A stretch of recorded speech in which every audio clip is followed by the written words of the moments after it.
This is my beginner's guide to the Forge. My goal for you guys is to finish this video as quickly as possible and know what to do during early, middle, and end of progression.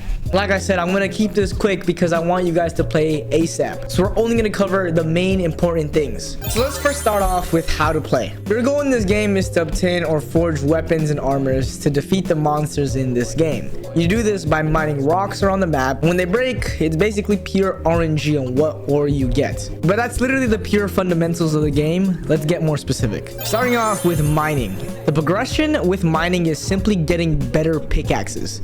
You need this because some rocks simply do not break with your pickaxe, and people forget this all the time, but certain pickaxes do have better passives than others, so please read it. The progression for pickaxes is very linear, so what really matters is how fast you actually make money. Money making. This is very important in this game because, as I said, it allows you to obtain pickaxes faster, which overall gives you better ore, which then gives you better weapons and armors.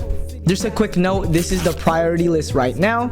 Money making, pickaxe, weapon, armor, runes/upgrades. There's two main ways of obtaining money very fast. For early stage, it will only be armor farming. Specifically, I'd recommend only making the heavy armors because they give the most money. I'd recommend using 45 ores to ensure you make the heavy chest plate. It does give the most money and it is the most efficient. While in the end game, and I literally mean end game, do not do this middle game because it is not worth it. The overall best money making method is mob farming.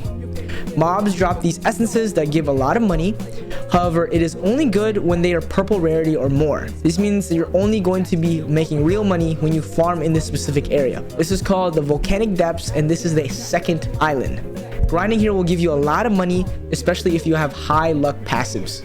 Weapons and armors. Always use your best ore as the main material for that armor/weapon. In order to ensure this, that ore needs to be the majority or highest number out of all the other ores. Every ore has a specific multiplier, which is why when you combine ores, sometimes the number goes up or down. The wiki has all the stats you need to see, but you can see the multiplier by simply putting the ore by itself.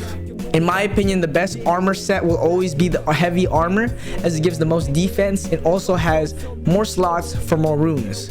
And like I said, I haven't seen anybody rock a set that isn't heavy armor, so I'm pretty sure it's the best. The best weapon in my opinion is the gauntlets because it has the highest DPS on mobs. DPS stands for damage per second, which means you can do more damage fast and also ensure the stun comes in early. Runes and upgrades. Runes and upgrades are really end game. If you know you're not ever changing that equipment or not doing so for a long time, start adding runes to it. In order to know where to find runes, you need to check the index and check the mob and then see the drops. The tutorial covers adding runes. However, they do not tell you that every rune is different. Some runes simply have more buff stats than the others, or even have combined stats. So please check and compare that rune with others. Tips and tricks. When getting new ores and killing new mobs, or rather just doing anything new, please make sure you claim that reward. They usually give a lot of money in EXP. Make sure you equip your achievement passive or grind for a good one. I personally always pick the luck or mining passive because it is the most commonly used for me. For races, make sure you always have either dwarf or obviously demon or angel. All the other ones are personal picks and not really game changers. But yeah, if you need any more help, comment down your question down below, or actually join my Discord because I do respond there. Let's try to make the Forge community because the game is new. Oh, and if you are new to my channel, make sure you guys do subscribe. I'll be picking 10 random people with their username in the comments to give away race rerolls.